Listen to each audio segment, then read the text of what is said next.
Il est possible d'avoir de la croissance sans développement. C'est le cas quand, par exemple, une découverte de ressources minières comme le pétrole entraîne une augmentation temporaire du produit intérieur brut. Cette croissance prendra fin avec l'épuisement des gisements. Le vrai développement part d'abord du mental. Par ailleurs, il est plus facile de concevoir des idées de projets en matière d'entrepreneuriat que de les faire prendre corps. Ce qui fait appel à la culture de l'audace et du risque. Il faut de plus en plus des Béninois qui ont moins peur. Parce que nous avons peur de l'avenir. Qu'est-ce que nous allons manger? Qu'est-ce qu'il faut faire? La pauvreté par ici, la misère, la souffrance. Et nous baignons dans le mal. Notre tête, notre cerveau est rempli du mal, de la négation. Nous respirons. Alors que des études ont montré que ce qui vous arrive, c'est ce à quoi vous pensez tout le temps. Alors il faut des Béninois équilibrés dans la tête, conscients de leur capacité intrinsèque. Dieu qui nous a envoyés sur la terre n'est pas bête. Il nous a envoyés et il nous a demandé de dominer la terre. Parce qu'il sait bien que nous avons en nous tout ce qu'il faut. Nous pouvons changer la pierre en or si nous le voulons. Il faut donc décider. Donc il faut un Béninois équilibré et un Béninois endurant, persévérant. Un autre facteur essentiel du développement, l'environnement.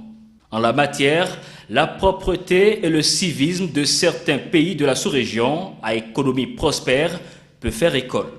Au Ghana, vous ne pouvez pas finir de manger un chewing-gum et jeter ou jeter des sachets par terre. C'est impossible. Vous ne pouvez pas uriner n'importe où. Mais chez nous, regardez un peu les trottoirs. On urine par-ci, on jette tout, les tas d'ordures, de l'eau sale, un peu partout. Mais allez au Ghana, vous allez voir quel est leur état d'esprit, quel est leur mental. Je pense que le Bénin, malheureusement, n'a rien à envier au Ghana. Il y a d'autres pays dont on m'a parlé. Les pays du Maghreb, le Maroc, la Tunisie. Bien sûr qu'ils ont d'autres mentalités, mais je pense que la plupart d'eux ont déjà dépassé l'étape où nous sommes, où nous ne pensons qu'à nous. Nous ne pensons qu'à notre propre poche. La formation ou l'enseignement sont aussi des éléments d'appréciation du développement. Il s'agit ici d'une éducation qui tient compte des vertus et autres notions d'entrepreneuriat. À ce titre, la morale implique plus d'honnêteté et d'intégrité dans les relations avec autrui. L'ancienne idéologie ou la morale que nous avions étudiée au cours primaire selon l'ancien programme, il faut que ça revienne et que ça soit étoffé, que ça soit revu. Il faudrait par exemple que, même au cours primaire, que nous mettions l'accent sur la spiritualité. Je ne suis pas en train de parler de religion, parce que parler de religion revient à parler de dogme. Non, moi je parle de la spiritualité. C'est-à-dire, on met l'accent sur les valeurs universelles. Souvent, nous laissons tellement de vide au niveau des enfants que la nature ayant horreur du vide, la société vient combler ce vide avec ses tares.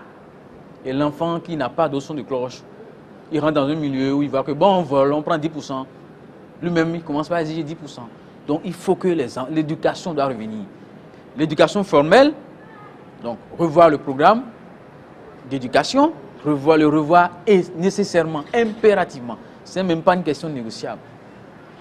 Et au niveau des familles, les parents doivent redorer le blason de l'éducation. Ne pas laisser les enfants à la merci des romans porno, de l'Internet, des chaînes, des émissions importées. Il est vrai, aujourd'hui, nous sommes dans une société où l'homme et la femme sont obligés de travailler. Et nous abandonnons les enfants aux domestiques et autres. C'est une calamité. Je ne dis pas qu'il faut rester à la maison, mais il faut impérativement qu'on trouve une manière d'éduquer les enfants. En aval, il faut que nous cessions avec l'impunité. Nous devons punir.